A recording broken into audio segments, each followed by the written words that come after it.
What are the biggest differences from 15 years ago when Silvercreek started and today? Technology. Oh my goodness. It was like a maximum of 5 pictures for the MLS. And I remember back then you'd have to bring your pictures into the MLS when I first started. They give you 5.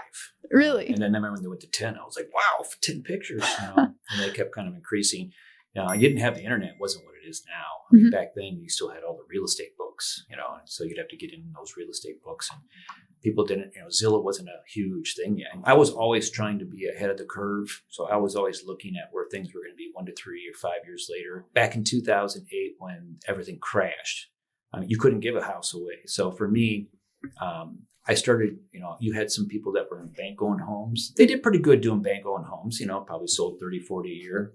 But they went from 30, 40 a year to like 400 to 600 a year because they were in the right place at the right time.